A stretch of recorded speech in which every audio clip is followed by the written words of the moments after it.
ہماری جو ٹرم پوری ہو رہی ہے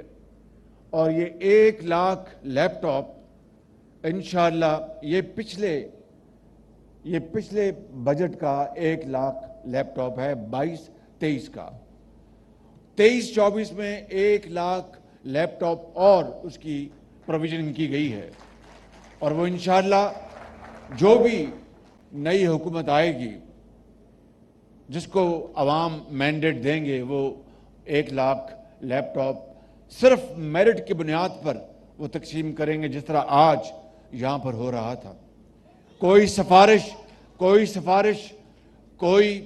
نیپوٹزم کوئی رشوت نہیں, صرف تعلیم معیار ہے. جنہوں نے A گریڈز لیے ہیں A+ لیے ہیں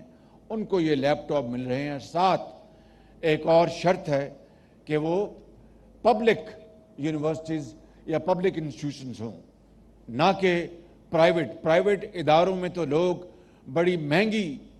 تعلیم حاصل کر لیتے ہیں. یہ بچے اور بچیاں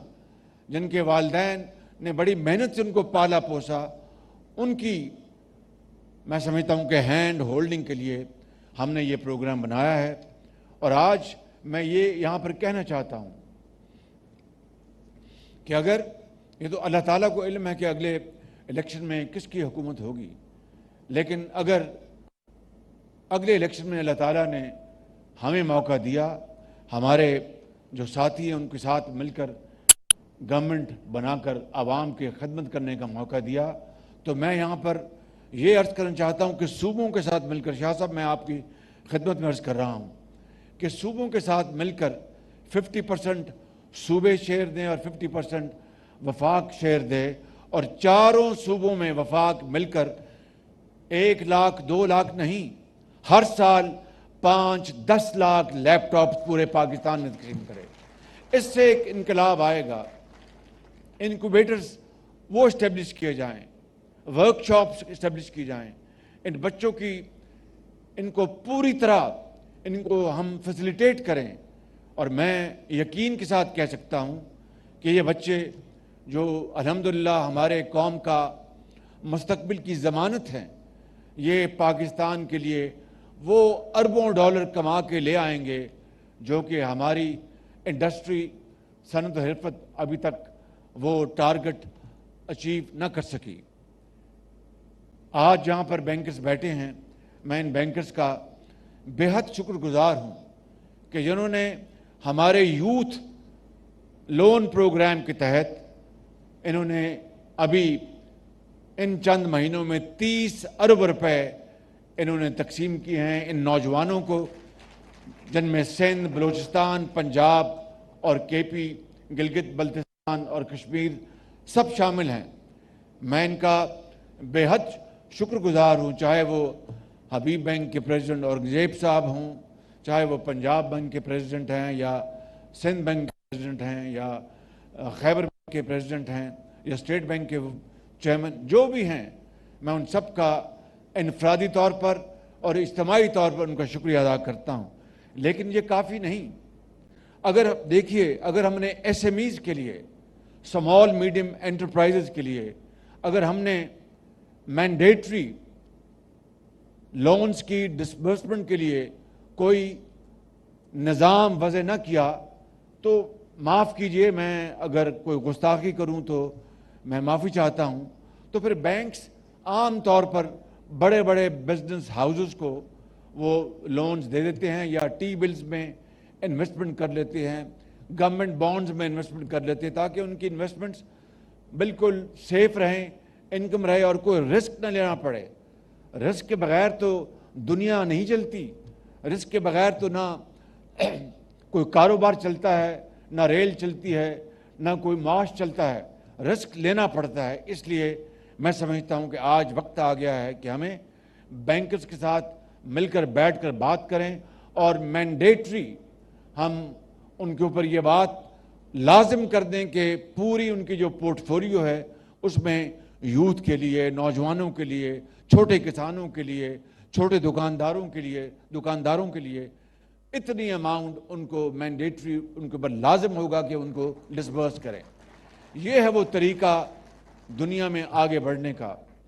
آج یہ سب بیٹھے ہیں، انتہائی محترم لوگ ہیں، میں ان کا بڑا احترام کرتا ہوں، لیکن میں پوچھنا چاہتا ہوں کہ وہ $3 ارب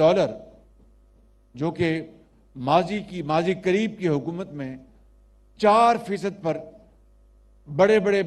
بزنس ہاؤسز کو دے دیا گیا، آج میں بھی ان کو میں ملوں گا، وہ ہمارے سروں کے تاج ہیں، وہ پاکستان کے لیے بے پناہ پیداوار کرتے ہیں، رسک لیتے ہیں،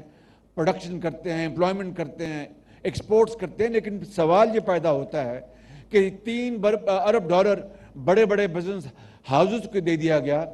ان بچوں کا خیال کیوں نہیں رکھا گیا؟ ان بچوں کا خیال کیوں نہیں رکھا گیا؟ چھوٹے کسانوں کا خیال کیوں نہیں رکھا گیا؟ اسمال اینڈ میڈیم انٹرپرائزز، ان کا خیال کیوں نہیں رکھا گیا؟ اگر یہ ڈسٹریبیوشن ایکوٹیبل ہوتی تو پھر ہم ایگیلیٹیرین سوسائٹی کی طرف بڑھ رہے ہوتے۔ میں سمجھتا ہوں کہ اس کے لیے ہمیں آگے بڑھنا ہے،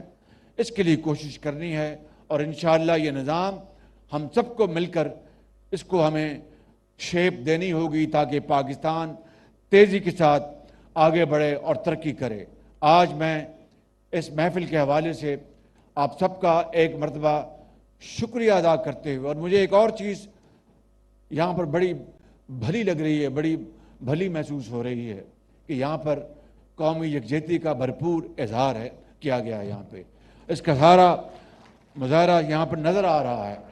کہ یہاں پر الحمدللہ پورے پاکستان سے جو لوگ ہیں جو کراچی میں بستے ہیں وہ موجود ہیں، کراچی کے غیور عوام موجود ہیں، اندرون سندھ کے غیور عوام موجود ہیں، اور مل کر یہ گلدستہ یہاں پر بیٹھا ہے۔ یہی وہ طریقہ ہے اگر ہم نے پاکستان کو آگے لے کر جانا ہے، یہی وہ طریقہ اگر ہم نے پاکستان کو غربت اور بے روزگاری سے نجات دلانی ہے، اس کے لیے ہم نے الحمدللہ ایک بہت مربوط اور ٹھوس پلان تیار کر لیا ہے۔ پاکستان اب ڈیفالٹ کے خطرے سے نکل چکا۔ جو بدخواہ تھے وہ دن رات وہ اپنا جادو ٹونے کر رہے تھے، پھونکے مار رہے تھے کہ پاکستان خدا نہ خواستہ ڈیفالٹ کر جائے، لیکن اللہ تعالیٰ کو اس قوم کی بہتری منظور تھی، اللہ تعالیٰ کو آپ کی ترقی اور خوشحالی منظور تھی کہ پاکستان نے ڈیفالٹ نہیں کیا۔ اب ہم نے اگلی سمت کی طرف جانا ہے، اپنی معاشی ترقی کے لیے بیسک ریفارمز اور اپنی اکانومی کو ریسٹرکچر کرنا ہے، جو کہ لازمی ہے۔ ابھی میں جہاز میں آ رہا تھا تو اسد گیلانی مجھے کہہ رہے تھے کہ شہباز شریف صاحب یہ آپ کو ذرا وضاحت سے بتانا چاہیے کہ یہ ریسٹرکچرنگ اور یہ ریفارمز کیا ہوں گی کہ اشرافیہ بوجھ قبول کرے، بیوہ اور یتیم نہیں، وہ تو پہلے ہی مہنگائی کی طرح بہت دبے ہوئے ہیں۔ اس قوم کا ہاری جو ہے وہ پہلے ہی بڑی مہنگائی کے نیچے دبا ہوا ہے۔ اس قوم کا مزدور، اس قوم کی ایک بیٹی نرس، ایک طالب علم، ایک استاد، اگر پاکستان نے ترقی کرنی ہے تو پھر کرپشن کا خاتمہ کرنا ہوگا، بجلی کے بلوں کی جو چوری ہوتی ہے اس کا خاتمہ کرنا ہوگا، گیس کی جو چوری ہوتی ہے اس کا خاتمہ کرنا ہوگا، تب پاکستان جا کر ایک عظیم ملک بنے گا، محنت اور امانت اور دیانت سے۔ اور میرا یہ ایمان ہے کہ انشاءاللہ یہ ہوگا۔ یہ وہ پروگرام جو ہے SIFC، یہ انشاءاللہ پاکستان کو اس منزل تک لے کے جائے گا جس کے لیے آپ کے عظیم بزرگوں نے بڑی عظیم قربانیاں دیں۔ حضرت قائد اعظم کی لیڈرشپ میں یہ پاکستان مارز وجود میں آیا، انشاءاللہ وہ خواب ضرور پورا ہوگا۔ آج میں نے عرب نیوز میں ایک آرٹیکل پڑھا ہے، اور وہ ایک پاکستانی نہیں لکھا، وہ کوئی شاید مڈل ایسٹ کا کوئی بڑا نامور وہ لکھاری ہے، اس نے لکھا ہے کہ پاکستان کے اندر IMF کی ڈیل کے بعد اب حالات ایسے پیدا ہو رہے ہیں جس سے کہ پاکستان ترقی کی راستے کے اوپر گامزن ہوا چاہتا ہے۔ یہ انشاءاللہ ضرور ہوگا۔ میرے بزرگوں، نوجوان ساتھیوں، قوم کے یہ بڑے بچے جو بیٹھے ہیں جنہوں نے آج، اور یہ بچیاں بیٹھی ہیں جنہوں نے آج یہ لیپ ٹاپس لیے ہیں، یہ انشاءاللہ یہ ہمیں بھی پار لگائیں گے اور پاکستان کو بھی پار لگائیں گے۔ ان کے اوپر ہمیں پورا بھروسہ ہے، پورا یقین ہے، کیونکہ ان کی جوانی، ان کی طاقت، ان کی انرجی، ان کی قابلیت، ان کی محنت انشاءاللہ پاکستان کی خوشحالی اور ترقی کی ضمانت ہے۔ میں ان الفاظ کے ساتھ آپ کا شکریہ ادا کرتے ہوئے گزارش کروں گا یہ نعرہ میرے ساتھ لگائیں، پاکستان زور پاکستان قائد